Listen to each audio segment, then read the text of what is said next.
Hello, Nomad Nation. Welcome to Tandem Nomads, the podcast show and entrepreneurship where you can find great inspiration and tips to grow a successful portable business and thrive in your global nomadic life. This is your host, Emel Tadegi.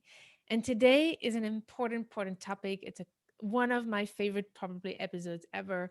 We talk a lot about important things, but it starts very practical and it ends very deep. So today we're talking about what to do when you don't want to be the face of your business and some of the solutions that are out there to build a portable business that allows you to live from one country to another without having to be the face of your business. But second, we'll also talk about the limiting beliefs that sometimes can happen behind that. And to talk about this episode, I'm so grateful to have Susan Dib. Susan, thank you so much for for being here and sharing your amazing story. Could you please introduce yourself real quick? Thank you so much, Amal, for having me to talk about my journey on this show. I'm Susan Dib. I currently live in Brooklyn, New York, and I'm an expat spouse for the last 16 years. I was an engineer, a civil engineer, before hopping on this expat lifestyle and before having kids. But then, like so many other expat spouses, I had no other choice but to reinvent myself. Once I settled in New York, I started my e-commerce business, basically doing the drop shipping model. So good. And we'll talk in this episode what drop shipping is, and we will explain how it works so that maybe you can consider it for yourself. So I'd love to know why you decided to go into e-commerce and drop shipping. What was the motivation behind it?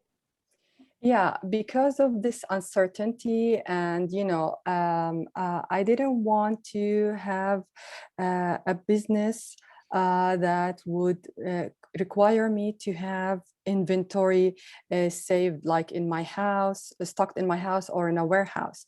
So I wanted to have a business that I could carry with me in my suitcase.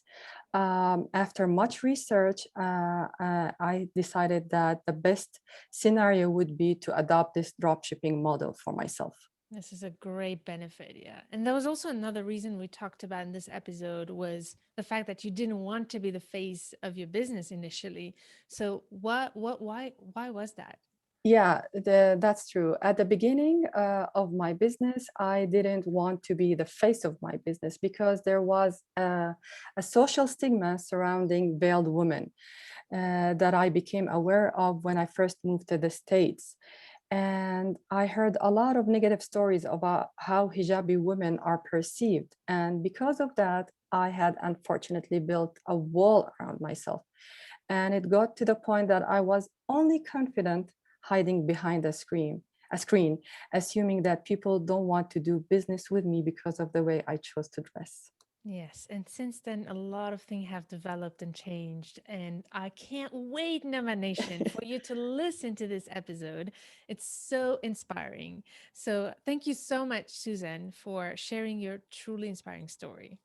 Thank you so much for having me, Emma. My true pleasure. So, Nomad Nation, check out Susan's story on tandemnomads.com/220 or go to the link above or below this video. We can't wait to meet you there. This is truly special. And stay tuned to turn your challenges into great opportunities.